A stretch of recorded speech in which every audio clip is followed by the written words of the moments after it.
It was broad daylight when Anne awoke and sat up in bed.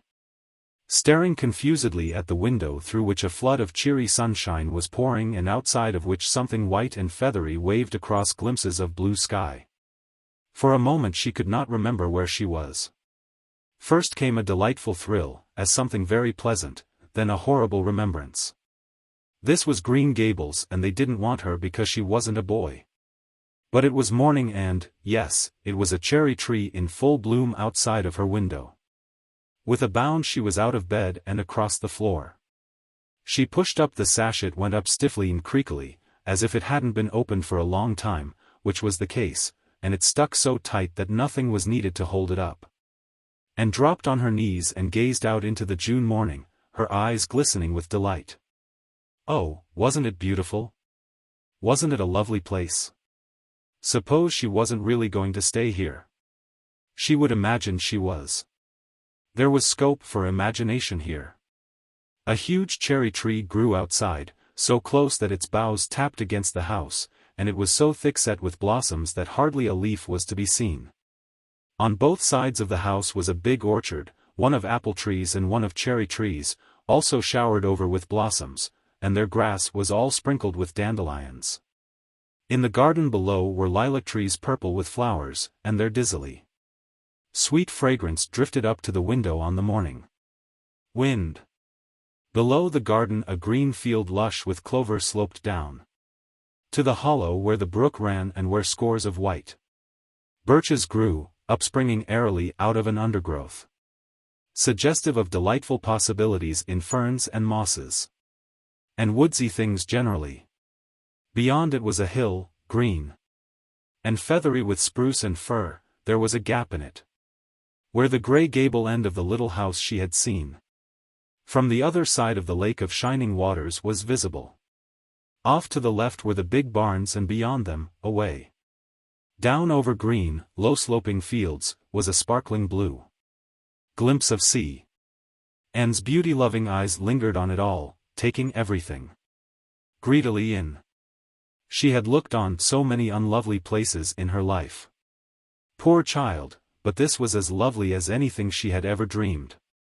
She knelt there, lost to everything but the loveliness around her, until she was startled by a hand on her shoulder. Marilla had come in unheard by the small dreamer. "It's time you were dressed," she said curtly. Marilla really did not know how to talk to the child, and her uncomfortable ignorance made her crisp and curt when she did not mean to be. And stood up and drew a long breath. "Oh, isn't it wonderful?" she said, waving her hand comprehensively at the good world outside.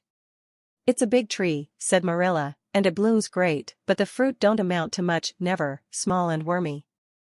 "Oh, I don't mean just the tree, of course it's lovely, yes, it's radiantly lovely, it blooms as if it meant it, but I meant everything, the garden and the orchard and the brook and the woods, the whole big dear world. Don't you feel as if you just loved the world on a morning like this? And I can hear the brook laughing all the way up here. Have you ever noticed what cheerful things brooks are? They're always laughing.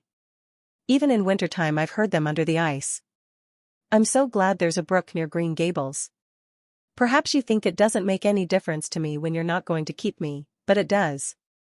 I shall always like to remember that there is a brook at Green Gables even if I never see it again. If there wasn't a brook I'd be haunted by the uncomfortable feeling that there ought to be one. I'm not in the depths of despair this morning. I never can be in the morning. Isn't it a splendid thing that there are mornings? But I feel very sad. I've just been imagining that it was really me you wanted after all and that I was to stay here forever and ever.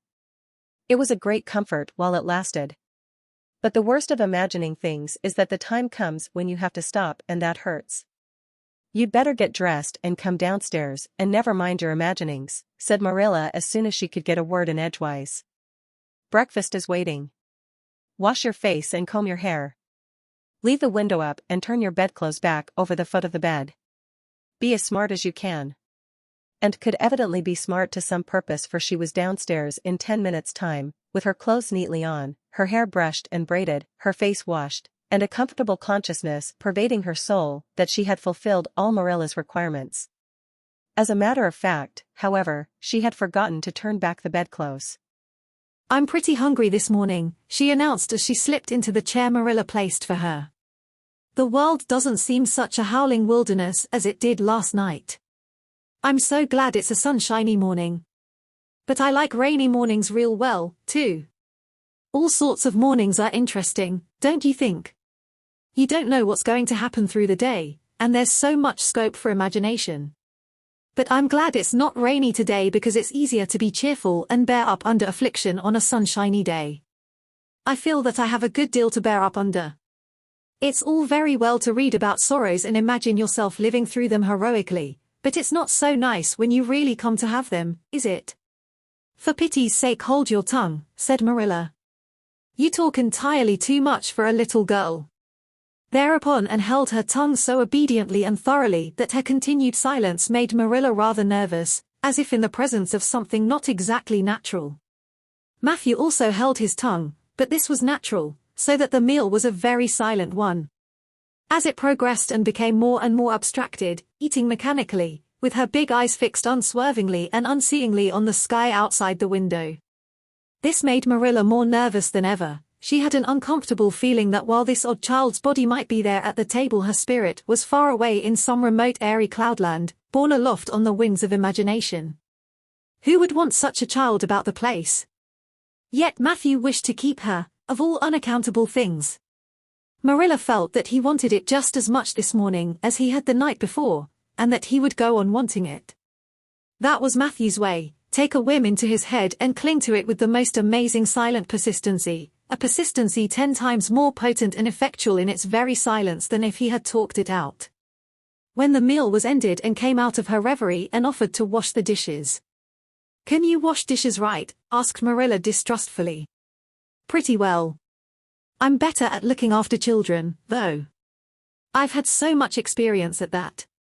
It's such a pity you haven't any here for me to look after. I don't feel as if I wanted any more children to look after than I've got at present. You're problem enough in all conscience. What's to be done with you I don't know. Matthew is a most ridiculous man. I think he's lovely, said Anne reproachfully. He is so very sympathetic. He didn't mind how much I talked, he seemed to like it. I felt that he was a kindred spirit as soon as ever I saw him. You're both queer enough, if that's what you mean by kindred spirits, said Marilla with a sniff. Yes, you may wash the dishes.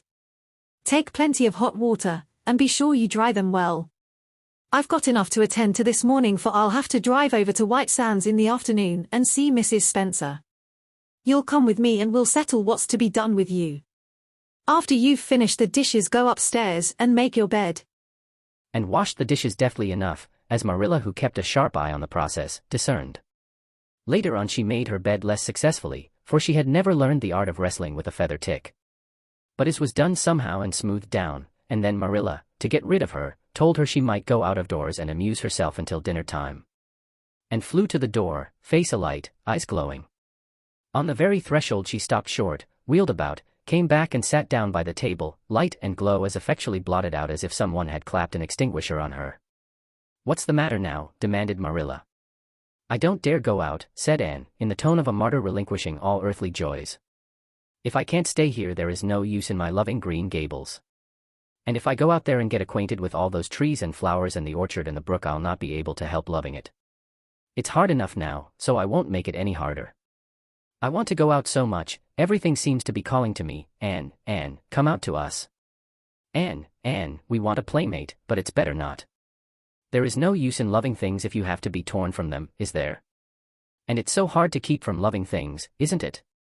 That was why I was so glad when I thought I was going to live here. I thought I'd have so many things to love and nothing to hinder me. But that brief dream is over. I am resigned to my fate now, so I don't think I'll go out for fear I'll get unresigned again. What is the name of that geranium on the windowsill, please? That's the apple-scented geranium. Oh, I don't mean that sort of a name. I mean just a name you gave it yourself. Didn't you give it a name?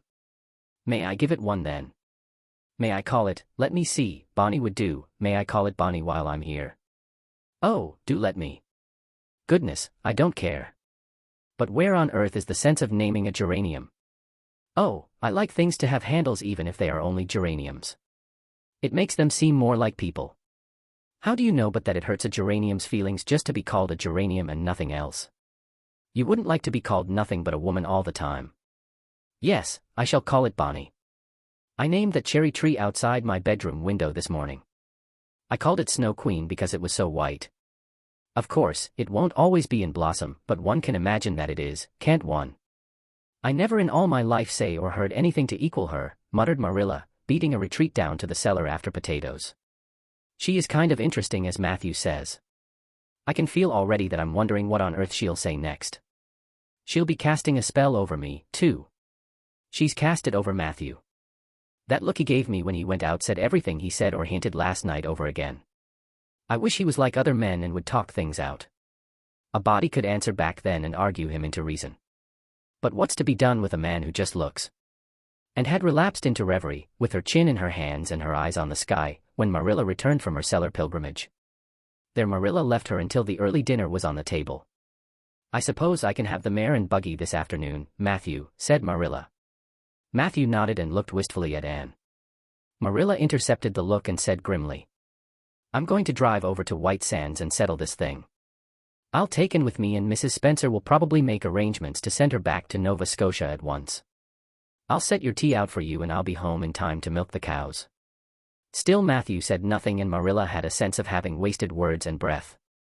There is nothing more aggravating than a man who won't talk back, unless it is a woman who won't. Matthew hitched the sorrel into the buggy in due time, and Marilla and Anne set off.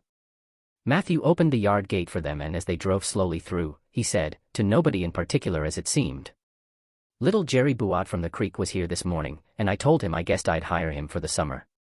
Marilla made no reply, but she hit the unlucky sorrel such a vicious clip with the whip that the fat mare, and used to such treatment, whizzed indignantly down the lane at an alarming pace.